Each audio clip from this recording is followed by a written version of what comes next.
Dampak kebijakan baru yang melarang pengecer menjual LPG 3 kg langsung dirasakan masyarakat. Lalu bagaimana memastikan kebijakan pemerintah soal subsidi energi tepat sasaran tanpa mempersulit masyarakat untuk mendapatkannya? Kita akan bahas bersama anggota Komisi 6 DPR RI fraksi Demokrat, Pak Herman Hairun, dan juga pengamat kebijakan publik Pak Agus Pambagio. Selamat petang Pak Agus, Pak Herman, terima kasih sudah bergabung bersama kami di Kompas Petang. Selamat petang. Selamat petang. Ya, Pak Herman, betul ya Komisi 6 akan segera memanggil Pertamina terkait dengan kebijakan ini? Ya, kebijakan itu kan dari pemerintah ya. Namun kan Pertamina sebagai executing agencies yang selama ini menyalurkan subsidi LPG 3 kg tentu memiliki data dan situasi bagaimana sesungguhnya yang harus dilakukan. Ini kan persoalannya yang tadinya gas LPG itu ada di pengecer-pengecer, di warung-warung, di toko-toko. Sekarang kan ada di satu titik pangkalan yang itu merupakan penyalur resmi. Ya. Nah ini kan dasar masalah utamanya itu adalah apakah tepat sasaran atau tepat harga, ya. Karena semakin panjang mata rantai, harganya juga melampaui harga eceran tertinggi. Nah, yang kedua juga semakin terbuka cara penyaluran barang bersubsidi juga semakin besar kemungkinan terjadinya pelanggaran terhadap ataupun semakin tidak tepat sasaran. Nah, ini faktor utamanya kan di situ. Nah, kalau faktor utamanya di situ, semestinya sistem pengawasan dulu, ya, sehingga masyarakat kemudian tidak kaget yang biasanya di warung-warung toko-toko ada, sekarang nggak ada. Pada sisi lain juga tidak pernah diketahui di mana sesungguhnya di pangkalan ini. Padahal berarti dari Komisi 6 DPR sendiri mengakui bahwa memang mitigasinya tidak disiapkan dengan baik sehingga bisa dilihat tadi bahwa terjadi kelangkaan sehingga warga sulit mendapatkan gas LPG ini. Ya, transisinya menurut saya tidak diketahui ya. Masyarakat tidak mendapatkan informasi yang utuh. Di mana pangkalan itu berada juga tidak semuanya tahu. Sehingga kemudian yang menganggap ini persoalan ini langka. Kalau dikatakan langka, saya setuju dengan Pak Bahlil, Menteri SDM, bahwa barang itu ada. Karena memang tidak dikurangi, volumenya juga tetap. Dan semestinya ya tidak langka semestinya gitu. Nah, tidak langka itu menurut saya ini karena ada pola penyaluran LPG bersubsidi. Sehingga saya juga memberikan pernyataan bahwa sebaiknya ini dikaji ulang. Kalaupun kemudian akan ditertibkan dari sasaran maupun ketepatan harga, maka sebaiknya ini yang menjadi pengawasan melekat dari seluruh instrumen, baik itu penyalur maupun pemberi kebijakan. Pengawasannya ya betul-betul tepat kepada sasaran yang berhak menerimanya. Yang kedua ya HET-nya harus sesuai dengan harga eceran tertinggi yang telah ditetapkan oleh pemerintah. Saya ke Pak Agus. Pak Agus, kita tahu bahwa niatnya adalah baik ketika gas LPG 3 kg ini diharapkan bisa tepat sasaran. Namun kendalanya saat ini yang terjadi di masyarakat adalah warga kesulitan untuk mendapatkan. Bagaimana Anda melihat kebijakan baru ini? Begini, semua kebijakan pemerintah itu kan biasanya dengan buzzer management ya. Nah, kali ini tidak pakai buzzer nih. Artinya ada miskomunikasi yang tidak digunakan oleh pemerintah. Dari awal saya setuju karena subsidi untuk LPG 3 kilo ini disalahgunakan oleh banyak tingkat masyarakat yang seharusnya tidak berhak untuk memperolehnya ini. Importnya sudah sekitar 70 juta ton per tahun. Nah, ini besar sekali. Ya kan, dan itu juga rantainya panjang sekali.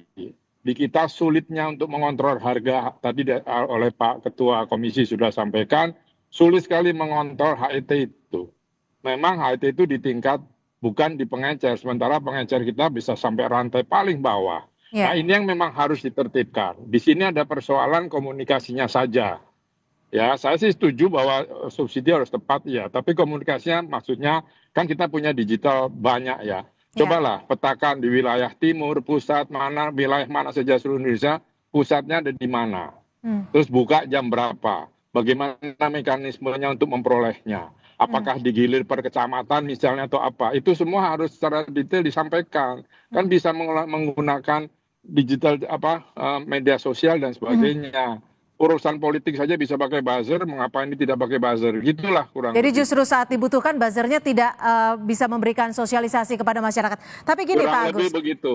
Pak Agus, tapi gini, saat ini yang terjadi di masyarakat adalah kebingungan. Kita tahu bahwa sebenarnya sudah ada informasinya di website Pertamina di mana bisa mendapatkannya dengan Nggak harga bisa, berapa, nggak tapi bisa. tidak diketahui oleh Sangat masyarakat. sulit.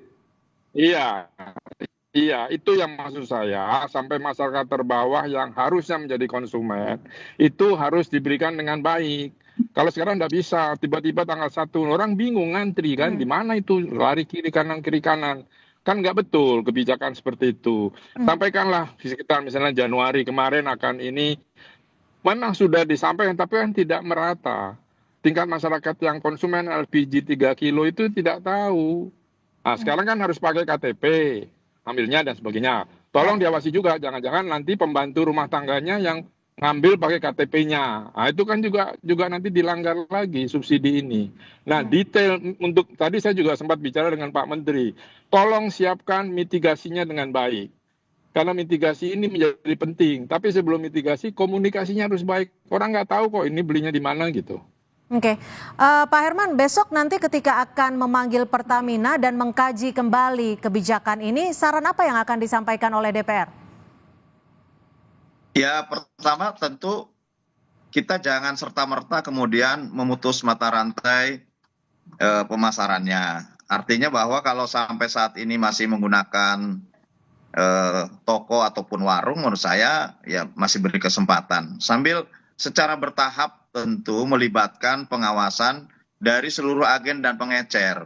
Kalau nanti dalam warung-warung yang disuplai oleh agen tertentu, oleh pangkalan tertentu, itu memang melampaui harga eceran tertinggi, lantas juga menyalurkan kepada orang yang bukan haknya, ya kasih sanksi saja gitu.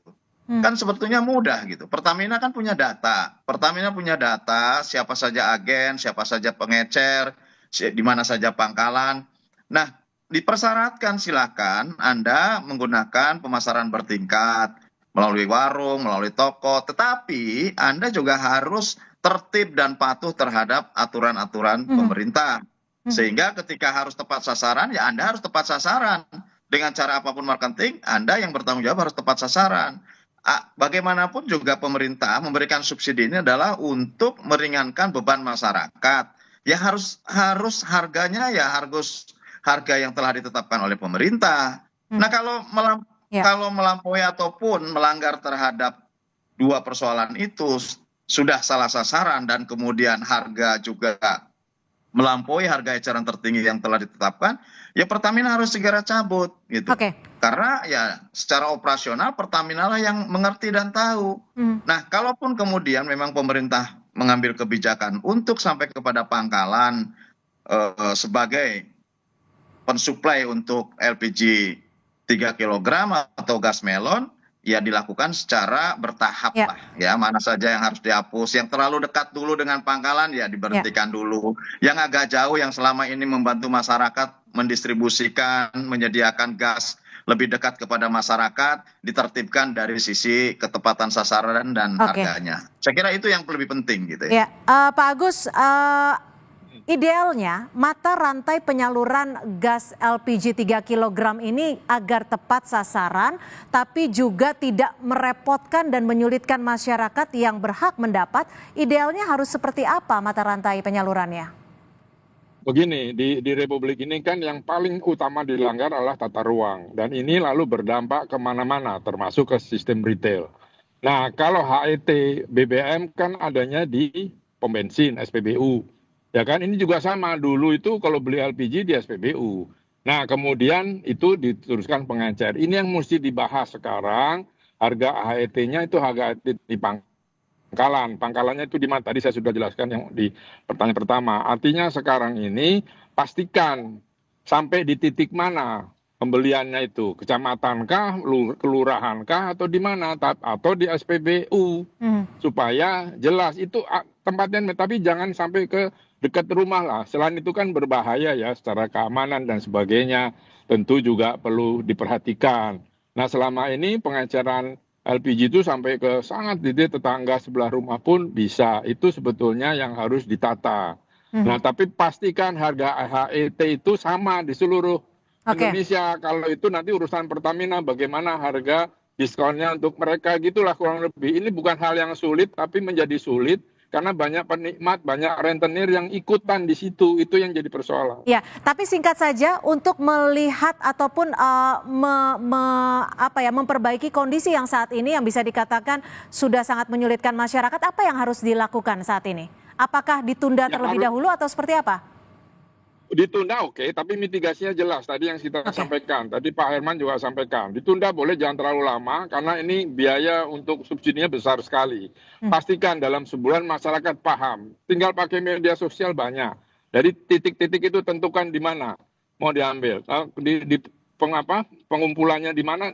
Tulis saja mungkin di setiap RW ada satu atau bagaimana, tapi harus diatur dengan sampai ke paling bawah, itu repot nanti. Dan harganya akan menjadi mahal. Baik, terima kasih Pak Agus Pambagio, pengamat kebijakan publik, dan juga Pak Herman Khairun, terima kasih dari Komisi 6 DPR RI. Terima kasih, selamat sore.